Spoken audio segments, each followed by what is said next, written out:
Hello, boys and girls, and welcome to the concession stand here on the KB Radio Network. I am your host, Kevin Reed, and this is the review of Marvel Studios' brand new superhero film, Deadpool and Wolverine. Let me start off by saying spoilers, spoilers, spoilers. So if you have not seen Deadpool and Wolverine, pause this episode, tuck it to the side, go watch it, come back, and we're going to enjoy all of this movie goodness as if we were sitting in the theater together. And so, yes, it will be spoilers. This is a spoiler review because there's no other way to review this film without talking spoilers. Absolutely no way. I sat there after the end when the credits were rolling. Like, how am I going to review this movie without spilling the beans on something, because there's so much to be discussed, if you will. And I'm not going to go scene by scene, break down every little scene, every little cameo, every little thing that was set up. I'm not going to do all that, but it's just certain things that happen in the movie that I just have to talk about it with somebody. And you drew the lucky straw, and we're going to discuss them. So, spoiler alert, we will be talking spoilers here on the concession stand when in regards to Deadpool and Wolverine. Deadpool and Wolverine is, as I stated before, a superhero film based off of Marvel Comics characters of the same name. It's produced by Marvel Studios. It's distributed by Disney, of course. And this is the 34th, you heard me right, 34th film in the MCU, also known as the Marvel Cinematic Universe. And it's the sequel to the 2016 Deadpool and 2018's Deadpool 2.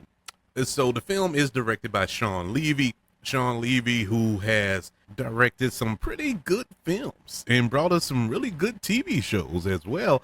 But he directed Night in the Museum. He directed Free Guy. He also directed Real Steel and the Atom Project. And he also produced or is one of the producers of Stranger Things over on Netflix that everybody loves, including myself. He is a really good director, and a director who I was a little curious about when it came to directing Deadpool and Wolverine, because as I listed his filmography, you notice that there's a lot of family-friendly films in there. And we know Deadpool is a R-rated franchise, a hard R, might I add, as far as rated franchise. Speaking of R-rated franchise, this is the first R-rated film in the MCU, and they went all in. They did not cheapen the R rating here. It is not, it's nothing skirting the line here that it was PG-13 with a little hot sauce on it. No, it is full on R. We get that. We know that in the first 5 minutes of this film. Sean Levy has directed the two stars of this film, who are Ryan Reynolds returning as Deadpool just recently in the Atom Project at Netflix. He also directed Ryan Reynolds in Free Guy, which I enjoyed as well. He directed the great Hugh Jackman returning to pop the claws one last time as Wolverine. He directed him in Real Steel, which was a surprisingly good film. I wasn't expecting that to be good, but it was good. I enjoyed Real Steel. Well, they already have a relationship. They came together to make this film that is, this was really a Hail Mary when it comes to Marvel. They needed a win, and they needed a win bad. Marvel has been reeling ever since Avengers Endgame, and what that was, 2019, is 5 years. Marvel has not really put out just, that film that is reassuring that Marvel will carry on after the Avengers film, after the first three phases of this cinematic universe. And aside from maybe one or two films since then, I'm looking at you, Spider-Man No Way Home. I'm looking at you, Guardians 3. Uh, Other than that, it's been a struggle. Shang-Chi was good, but the rest of the films have been, whoo, boy, um, it hasn't been all that good. They haven't been horrible. They haven't been bad. They just haven't been great. And Marvel needed this, along with their Disney Plus shows. They've been struggling. So who comes to save the day? No, not Tony Stark. No, not not Steve Rogers, but Deadpool. This film absolutely was the best Marvel film since Endgame. It's not even close. It's, it's not even close. I'm not saying it's better than Endgame, but it's up there with Endgame as far as quality, as far as comic book accuracy, and keeping to the lore of these characters, keeping the spirit of these characters that we as geeks who followed these characters in comic books and animated shows and so on and so forth, even in the Fox films, you grown to love these characters, and they kept that, even added to it, which I thought was impossible to do, but they added to it, but still kept the flavor that we know and love of these characters. It's like this. It's the only way I can think of. The MCU, you went to the club, right? You ever did this? You went to the club and you're there with your whoever you went with, and they just wander off, go dancing and drinking with somebody else that they met, and you left standing in the corner. And all of a sudden somebody comes along and buys you a drink or offers a dance or something. And saves the night for you because it turned into a bad night. That's what the MCU did to us after Endgame. We went to the club with Endgame. We were jigging. We were we were twerking on the floor, all this other good stuff. And they just left. And they left. And we were just standing in the corner. They put baby in the corner. And you had a couple of guys or girls come up to you, ask for a dance. You had your Thor, Love and Thunders come up to you. You had your Doctor Strange and the Multiverse of Madness walk up to you. The Marvels walked up to you, but you didn't want that. That's not what you wanted. And then the doors opened up and Deadpool and Wolverine walked in and just took you by the hand and escorted you to the dance floor. That's what it felt like. It felt like the knight in shining armor for this cinematic universe. This movie was excellent, man. I have been trying to come down from the high of this film for the past 3 hours since I watched it. Because I wanted to give an honest review and not just be biased as far as, okay, yeah, when you walk out of a film and you like, oh man, that was awesome, and then a couple hours go by and you forget half the movie and you're like, well, it really wasn't that good. But not this time. This movie got better every time I thought about it. Every time I thought about what was going on, the story and the chemistry between Hugh Jackman and Ryan Reynolds. And of course, all of the cameos, which we're going to go over. Of course, once again, spoilers. And so this movie just worked. Everything worked. I did have a couple of gripes, but we'll get to it with the gripe portion of this review. Let's start off with the cast. Ryan Reynolds as Wade Wilson, also known as Deadpool. I mean, he's Deadpool. he is this character. There's no way he could fumble this. This is who he is. This is precisely who he is, and I enjoyed him in this film. I enjoyed him. He was more humanized in this film than he was in the previous two Deadpool films. Even though he was great in those, as the character because he is that character. He literally is. The character of Deadpool in the comics was based on Ryan Reynolds. So it's virtually impossible for him to mess it up. And he didn't do it here. The return of Hugh Jackman as Logan, also known as Wolverine. Man, I was worried. I'm not going to lie. I was worried about this because we got such a perfect send off of this character in Logan. I mean, perfect send off. And we're going to bring him back as some cheap little cash grab, I guess you can say. I'm not feeling it. I really, even though it was exciting, when the stills came out online, they released a picture of him in the yellow spandex and all that. You were like, okay, never mind. But it was still kind of, man, he's getting older now. He's, you know, what is this? How is this going to work in the story? As soon as he popped up on screen, all that went away. Hugh Jackman was literally born to be Wolverine, even though he's a foot taller than what Wolverine is in the comic book. Or is he? Because the first spoiler of the review, they actually shrunk him down in one of the variants. They shrunk him down to 5'3", and I don't agree with that 5'3" the way it's depicted on the screen because he actually looked 3'5". Maybe I'm just looking at it that way because I'm only 5'6", and so I'm like, no, it's no way he was that short. But they had him so short, and it was comic book accurate, and it was hilarious. But it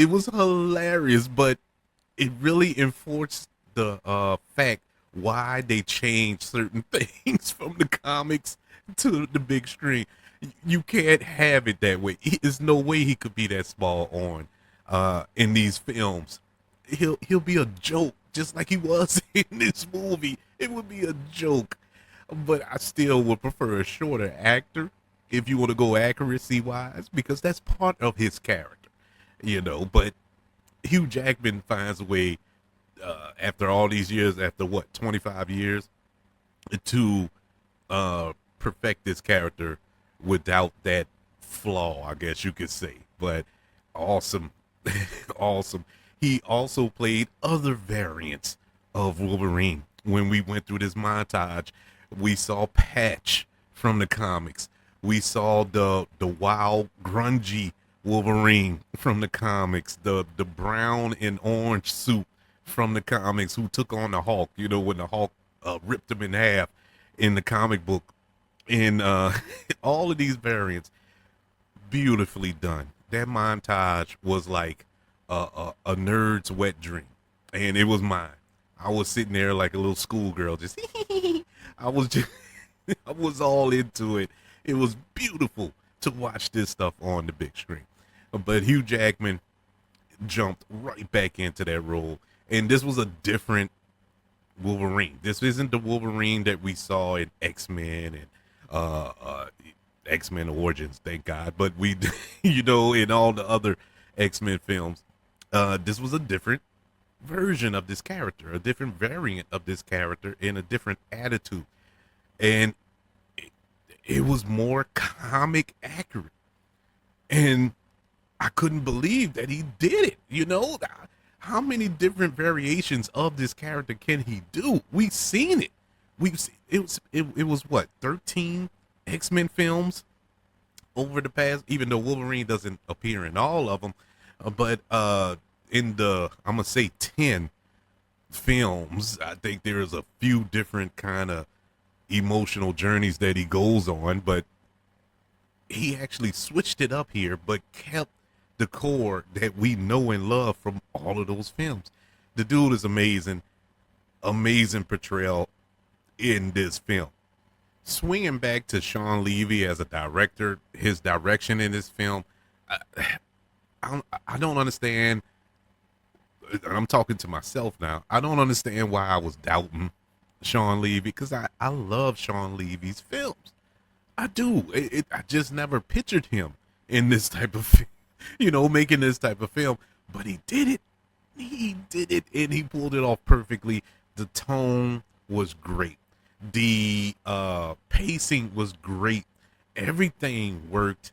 Everything clicked. And, one of Sean Levy's greatest strengths as a director is his character, the way he flush out characters within his film. Even if the films aren't top tier, he does take the time to flush out the character. The characters that we follow go through a journey, and there's no difference here. Wade Wilson is going through a journey here, sort of a midlife crisis, if you will, and it was a nice journey. Now, it was a couple of things that I questioned in that journey, but like I said, we'll get to that in a few. Hugh Jackman, Wolverine, goes on a journey. Our villain, Cassandra Nova, goes through a journey. The other antagonist, not the villain, but the antagonist, Mr. Paradox, goes on a journey. And it comes to a resolution at the end. Some good, some bad. But they all have a beginning and an end. Some feel a little rushed, but you only have so much time. But at the end of the day, nicely done. The fight sequences, the action sequences, awesome. I enjoyed the battles between Wolverine and Deadpool. It wasn't a buddy cop film. This wasn't a kumbaya movie. They get together on a team up to take down the foe and sing kumbaya around a campfire. No, it wasn't none of that. These two characters went at it the entire movie. And when we get that friendship at the end, it is truly earned. And I appreciate it so much because it gets tiresome to see the same rigmarole every movie. Two heroes get together, they're buddies, they fight the villain and come out victorious at the end. They never have a disagreement or anything. And it's it's so unrealistic, it just doesn't work. I loved how it was so realistic how these two got together. Deadpool ripped this variant of Wolverine out of his timeline, and without accident, without anything, selfishly to save Deadpool's timeline, and basically conned him into helping him by telling him, "Oh, you saved my world, I could save your world," and knowing good and well he couldn't save his world, but selfishly he wanted his help. And it wasn't a end of the movie reveal. This was when Wolverine found out about it or figured it out. It was in Act 2. So we get to the point where they were getting to this friendship, and then that happened, and it exploded, and then they had to work back to get where they were. This movie literally took the time to do this, and to show this struggle, to show this mental journey that these characters were on, to put down selfishness, to put down regret, to put down grief, to put down all this for the greater good, and work together, which they eventually did at the end. Awesome job. Fight scenes, action sequences, all that aside, that was an awesome job. But I was talking about the action sequences. It was amazing. I really enjoyed it. Some of it was a little choppy. The battle at the start of the third act of this film, at the camera work, I didn't really like. It was a lot going on, and it was a lot of cuts going on. Editing wise, that kind of was like, man, I wanted to focus on this fight, but by the time you're trying to focus on that fight, they switch to another fight and switch to another fight. It's like, oh, wait, what's going on? It was just a lot going on. But speaking of that, here's the heavy spoiler section of this show, of this review, if you will. Let's get to that fight and let's get to who all was involved in this fight. This is where the cameos came in, and this is the part I wanted to talk about the most because a lot of the cameos in here I knew was going to happen. But it was the joy feeling of seeing cameos that I did not see coming at all. I kind of speculated by certain things that I was seeing online, but I was so blocked off with trying to stay spoiler free for the past 2 weeks. I didn't look at nothing much, but a couple of things did kind of sneak through that caught my interest. I was like, does this have something to do with Deadpool? It was just something weird like that. Number one, the first big cameo in this film was Wolverine. And you may ask, who is Wolverine? That's not a real character. That's not a character in the comics or nothing.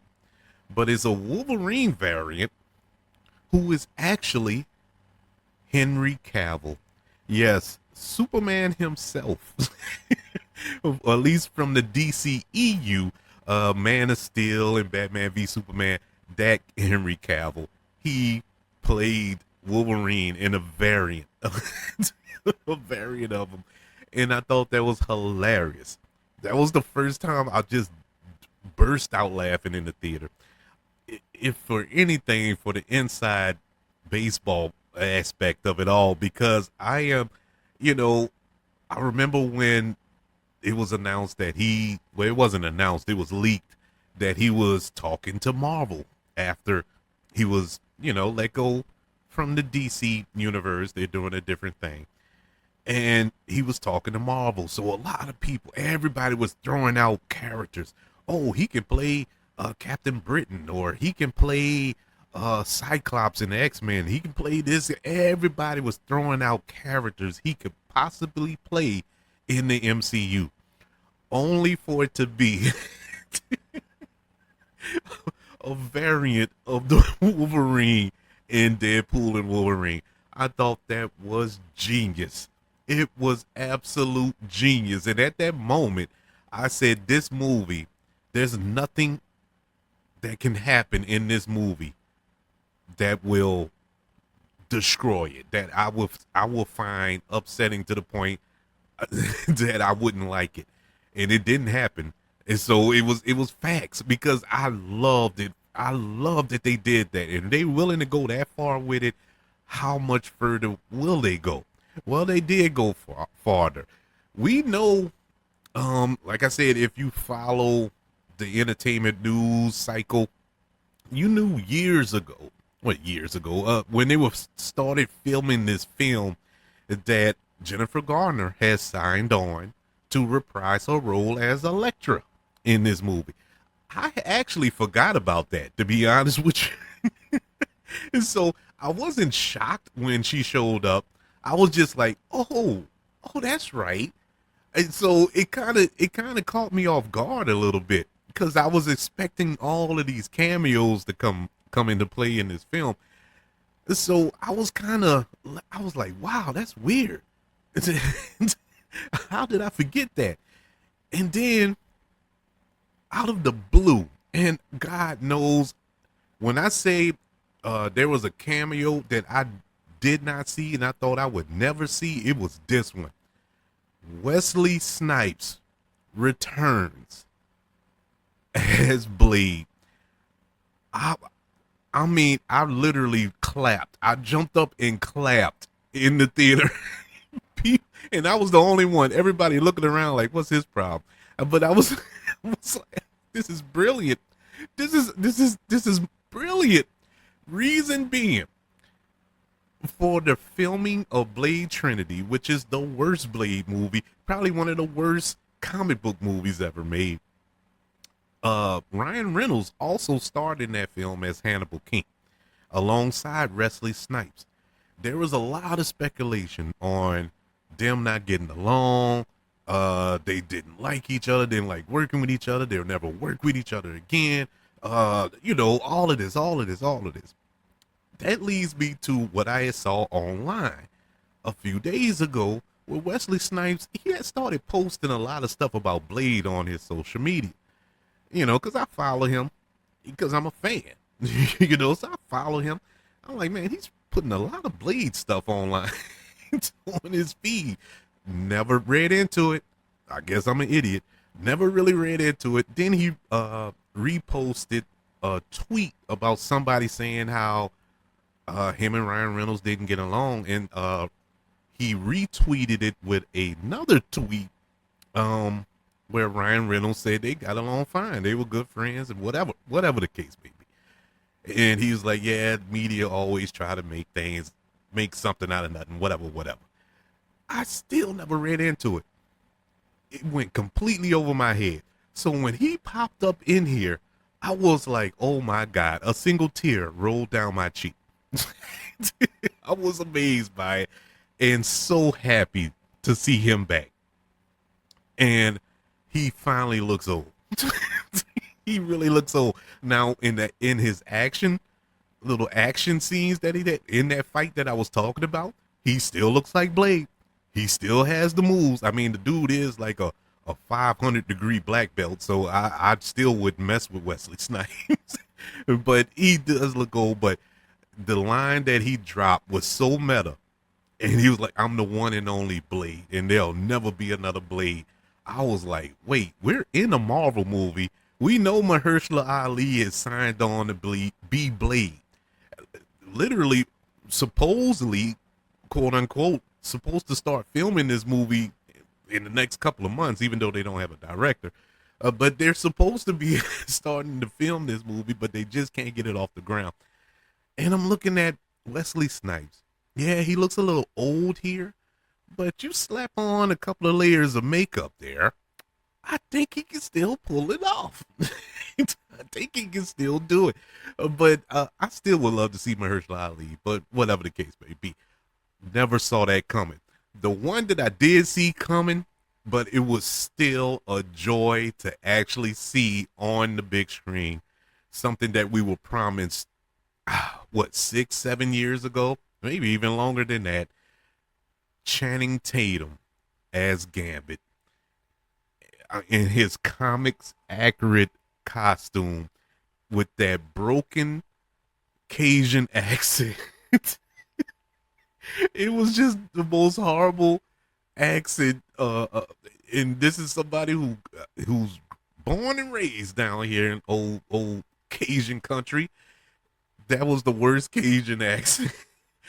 And and I'm telling my wife, like, oh, it was so good to see him. I wish they would have made a movie with him. And she was like, no, his dialect was bad. But I was like, no, I think they did that on purpose. I really think he did that on purpose for this movie because of the jokes that was landed with Deadpool's like, what are you saying? It was just funny how that went. I loved it. Loved that appearance. And the one that wasn't a shock, well, it was kind of a shock because I didn't watch the last trailers for this movie, which shocked me when I found out that this was in the trailer. X-23, Daphne King returning as X-23 from Logan. And this was weird that Marvel did that because Marvel doesn't leak nothing. They strategically release their trailers. They strategically release promotional material surrounding their films because they don't want any leaks. And so they purposely leaked X-23, and I don't know why. I would have loved to seen that surprise. I skipped over one cameo that was epic as well. We got the cameo of Chris Evans when Wolverine and Deadpool enter the void, and Chris Evans is there, and he's in this little robe, this cloak, and you don't know what outfit he's in. So you're assuming that this is a variant of Captain America. I immediately knew what this variant was. It was Johnny Storm from the 2005 Fantastic Four film. which Chris Evans played Johnny Stone. Uh, it was so hilarious to me. I'm like, man, they went full circle. They went all the way back and brought him in for this cameo, for this, for this film. Chef's kiss, Chef's kiss, man. That was brilliant. Other cameos we had returning in the role of Sabretooth from the very first X-Men film, Tyler Mane. You also have Ray Park joining him, also from the first film, as Toad. You also had Kelly Hu as Lady Deathstrike. Blake Lively, who is the real life wife of Ryan Reynolds. She was Lady Deadpool in this film. And a shocker to me, I found this out looking at the credits at the end of the movie. Matthew McConaughey as Cowboy Deadpool in that giant Deadpool battle that happened at the end of this film. He was Cowboy Deadpool. Blew my mind. Blew my mind. I was like, man, they really went all out for it. This was Avengers level Deadpool movie, not an Avengers level movie. This was an Avengers level Deadpool movie, and a beautiful, beautiful tribute film to 20th Century Fox superhero films from the 2000s. It really was emotional at the end of this movie when they showed the behind the scenes of X-Men and X2. I thought that was beautiful. Also showed some behind the scenes, some clips from the Fantastic Four film with well, all of them actually, even that horrible one. Well, they all was horrible. That's not fair. The the most recent horrible one with Miles Teller and Michael B. Jordan. Just all of the Fox superhero films. And this was an homage to those films. And I thought it was beautiful. I really did get emotional. I don't know. I'm getting old. And the older I get, the more emotional I get. And I really did I didn't actually cry, but I was really saddened by it. I was like, man, that was an era. For better or worse, those films were worse, but those were part of your life. Those were part of my life. You know, I watched them. I went to the movies and literally sat in the theater for every single one of those films. And I'll never forget it. It'll always be a part of me. And I loved it. And Deadpool and Wolverine was a love letter to those films. And this was basically the Avengers Endgame version of all of the 20th Century Fox films. Beautifully done. The villain was cool. I adored the villain, Cassandra Nova. I thought that was a really, really nice touch to mix her in here and really keep her accurate to the comic books. I thought she was menacing and also had a arc in this film as well. My negatives are nitpicks. They are nitpicks, but there are things that stood out to me that bothered me. So I guess they're not nitpicks. I don't know. But it's not enough to detriment the film. You know, it didn't take me out of the film, these things, but it just stays in the back of my mind, like questioning. I'm pretty sure after a rewatch or talking it over with somebody else who've watched the film, they probably can shine some light on it and they'll go away. And so there's a strong possibility there as well. But my two nitpicks, starting with number one, is the Wade Wilson Vanessa breakup in this movie. The breakup bothered me. Now, I get it because I discussed this with my wife when we was driving home from the theater, and she was like, "Yeah, I get it. I I understand." And the way she explained it, I get it. That he's going through this kind of a midlife crisis and he's feeling like a failure and blah, blah, blah. And he's just down in the dumps and don't want her to see him like this or whatever the case may be. I say, yeah, I get all that. I can see that's why we would probably break up, but I don't see how that would, I don't see how they would break up from this. They'd have been through literally everything. Death. On multiple occasions, they've been through attempted hits, attempted assassinations, bloodbaths, fights, kidnappings, and all this other stuff. But this is what breaks you up. It was just it was weird that that's how they had this movie. That's how they started off this film. It just threw me off. It just threw me off because think back to the first Deadpool film. That was the film. That's what made that film so special. Their relationship. That love story was so powerful in that film. And, you knew that would stand the test of time. But for some strange reason, no. And the death of that character, of Vanessa in the second film, is what drove that movie. And so to start this movie and, well, we broke up.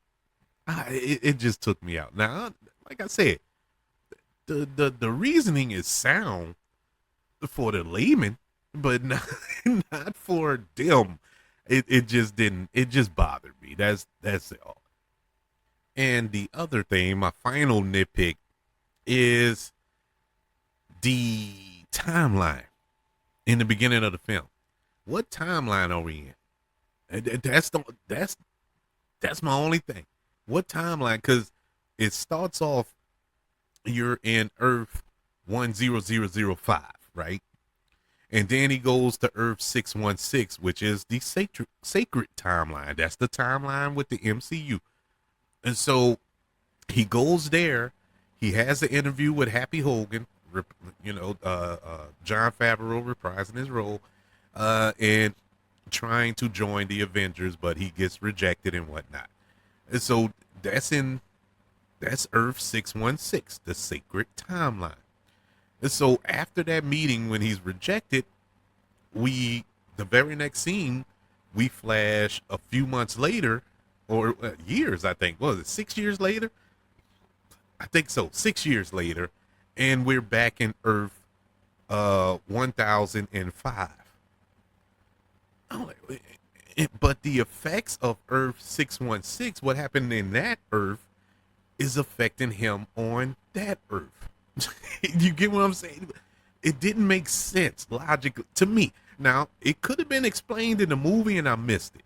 That's why I said it's a nitpick, because it's a possibility I missed it, but I didn't see it.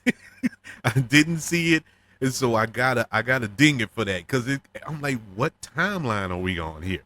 Is it the 616 or is it the 1005? I'm so confused. I'm getting more confused even saying it. But anywho, those are my two gripes with the movie. Besides that, this movie was great, exciting. Everybody who walked out was happy. You saw nothing but smiles. I even heard Marvel was back from somebody in the theater, and I couldn't agree more. Marvel Studios' Deadpool and Wolverine gets a letter grade of an A-.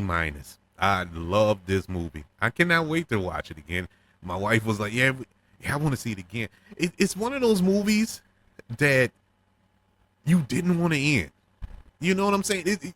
You ever watch the movie, whether you at home or in the theater? You ever sitting there watching a movie and it's so good, you're so into it. When it goes off, you're mad. You're not mad that the movie dropped the ball at the end or you didn't get the point. No, you're mad because you wanted more. This is that movie. You wanted more, and it gave you everything. It gave you so much, but it was so good.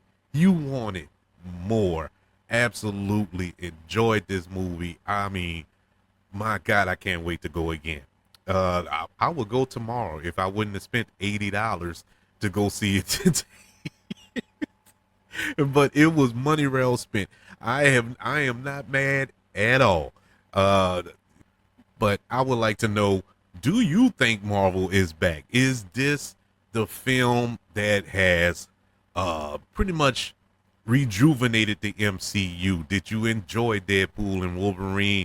Were you a fan of the first two films? I would love to know your thoughts. Email the show, kbradiopodcast@gmail.com. Search for the show on all social media platforms. Just search for the KB Radio Network.